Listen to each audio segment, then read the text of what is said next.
పరమేశ్వర్ గారు, గిరిధర్ గారు ఆయన వెర్షన్ చెప్పారు. మనకు తెలుసు పుతిన్ యొక్క వైఖరి ఎలా ఉంటుందో, శత్రువుల విషయంలో అసలు సహించేటువంటి వ్యక్తి కాదు.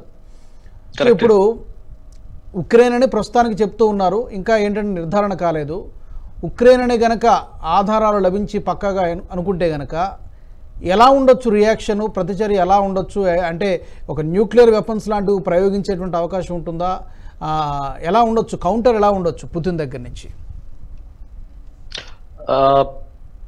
ఒక కమ్యూనిస్ట్ కంట్రీ నుంచి మీరు ఏది రూల్ అవుట్ చేయలేరండి. So Putin specially is a very very strong leader, చాలా స్ట్రాంగ్ లీడర్ ఆయన. అండ్ ఆయన క్లోజ్ ఎయిడ్స్ దగ్గరించి కూడా మీరు వింటే ఒకసారి ఆయన డిసైడ్ చేసుకున్నాక ఇంకా అడ్వైజ్ అనేది తీసుకోడు ఆయన, వ్లాడిమిర్ పుటిన్. సో ఎంత రిస్క్ అయినా కూడా he takes the decision and he stands by it. So Ukraine లేకపోతే యుఎస్ఏ, నాకు తెలిసి యుక్రెయిన్ అంత స్టూపిడ్ చర్య చేయదండి. ఆఫ్ కోర్స్ ఒక ఇంపార్టెంట్ ఇంటర్నేషనల్ ఈవెంట్ ని మీరు దీనికి లింక్ చేయొచ్చు. వీళ్ళ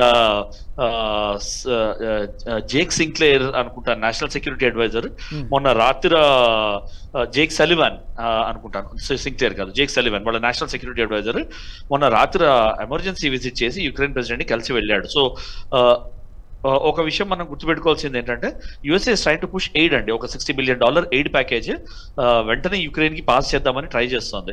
సో దట్ వాళ్ళు ఆల్రెడీ ఇప్పుడు యుక్రెయిన్ ఏమైపోయిందంటే డిసింటిగ్రేషన్ స్టేజ్ లో ఉంది. దే ఆల్రెడీ పాస్, వాళ్ళ సోల్జర్స్ కి గైడ్ లైన్స్ కూడా పాస్ చేశారు. మీరు మీ అమ్యునిషన్ ని కూడా రాషన్ చేసుకోండి, విచ్చలవిడిగా వాడకండి, బికాస్ మన దగ్గర అమ్యునిషన్ రిజర్వ్స్ చాలా తక్కువ ఉన్నాయి, మనం హెల్ప్ కోసం వెయిట్ చేస్తున్నాము నేటో కంట్రీస్ నుంచి, యుఎస్ఏ దగ్గర నుంచి ఎయిడ్ ప్యాకేజ్ గురించి అని ఒక అడ్వైజరీ యుక్రెయినియన్ ఆర్మీకి వెళ్ళింది. సో ఒక $60 బిలియన్ ఎయిడ్ ప్యాకేజ్ కోసం వాళ్ళు వెయిట్ చేస్తున్నారు. ఇది పుష్ చేయడానికి జేక్ సలివాన్ వెళ్ళింది ఈ ఎయిడ్ ప్యాకేజ్ పుష్ చేయడానికి, యుఎస్ కాంగ్రెస్ ని కన్విన్స్ చేయడానికి అని ఒక మాట అంటున్నారు. ఆ తరుణంలో ఇట్లాంటి అటాక్ యుక్రెయిన్ చేయిస్తుందా అనేది ఐఎమ్ స్టిల్ డిబేటింగ్ అండి. మీరు ఫ్రాంక్ అడగాలంటే ఇప్పుడు ఇంకా అటాక్ ఇప్పుడే అయింది, 143 పీపుల్ పోయారని అంటున్నారు, ఇంకా the dust is settling down. So I have not, నా మైండ్ లో ఇంకా నేను అది మేకప్ చేసుకోలేకపోతున్నాను యుక్రెయిన్ చేయించిందా లేకపోతే.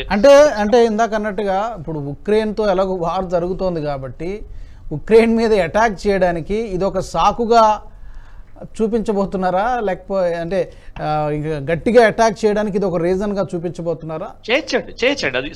ఇప్పుడు పుటిన్ ఒక గంట క్రితం ఎంతో పుటిన్ ఒక స్టేట్మెంట్ ఇచ్చాడు, వాళ్ళు అటాకర్స్ యుక్రెయిన్ వైపు పారిపోవడానికి ట్రై చేశారు అని, మేము ఇన్వెస్టిగేట్ చేస్తున్నాము అంటే ఇండికేషన్ ఏంటది యుక్రెయిన్ వైపే వెళ్తోంది ముళ్ళు. సో ఐఎస్ఎస్కే ఖురసాన్ అనే శక్తి ఏదైతే ఉందో చాలా తెలివిగా ఎవరైతే అటాక్ చేయించారో, లేకపోతే ఐఎస్ఎస్కేనే చేసిందా లేదా అనేది మనకు తెలియదు, కానీ ఎవరైతే అటాక్ చేయించారో లేకపోతే ఐఎస్ఎస్కే సెలెక్ట్ చేసుకున్న target it's a very serious this thing. అంటే చాలా ఆబ్వియస్ గా ఉన్న రీజన్ అని అనుకుంటారు, ఎందుకంటే రష్యా సిరియాలోను ఆఫ్ఘనిస్తాన్ లోను వాళ్ళ ఆర్మీని పంపించి బషార్ అసాద్ గవర్నమెంట్ కూడా సపోర్ట్ చేయించింది సిరియాలో. ఇదివరకు ఆఫ్ఘనిస్తాన్ లో ఇంటర్ఫియర్ అయినది కూడా బాగా తెలిసిందే. సో అండ్ ఐఎస్ఎస్కే అనేది ఆఫ్ఘనిస్తాన్ ప్రావిన్స్ నుంచి ఇరాన్ నుంచి చేసిన సెక్ట్ అండి ఇది, ఐఎస్ఎస్ పార్ట్ ఇది.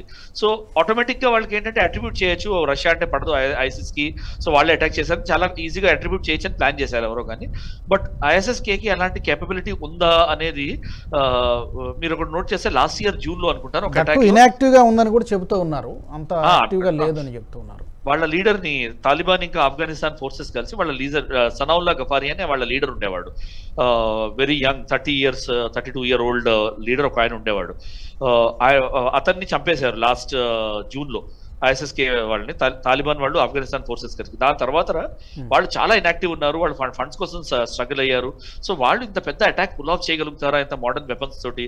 మీరు అటాక్ చూసారంటే 2-3 వీడియోస్ వచ్చాయి, ఆ వీడియోస్ చూసారంటే చాలా వెల్ ట్రైన్డ్ ఉన్నారు వాళ్ళు, చాలా నార్మల్ గా ఎటువంటి వాళ్ళకి ఏమీ ఎఫెక్ట్ లేకుండా కనిపించిన వాళ్ళు చంపుకుంటూ వెళ్ళిపోయారు. సో చాలా పెద్ద ప్లానింగ్ జరిగిందండి. రష్యా లాంటి ఫ్లామబుల్ లిక్విడ్ వాడినట్టుగా ఉన్నారు, ఆటోమేటిక్ వెపన్స్ అంటున్నారు, అంటే చాలా ప్రిపేర్డ్ గా వచ్చినట్టుగానే ఉన్నారు, చాలా ప్రిపేర్డ్ గా వచ్చారు, చాలా రెకీ జరిగింది, చాలా ట్రైనింగ్ జరిగింది. సో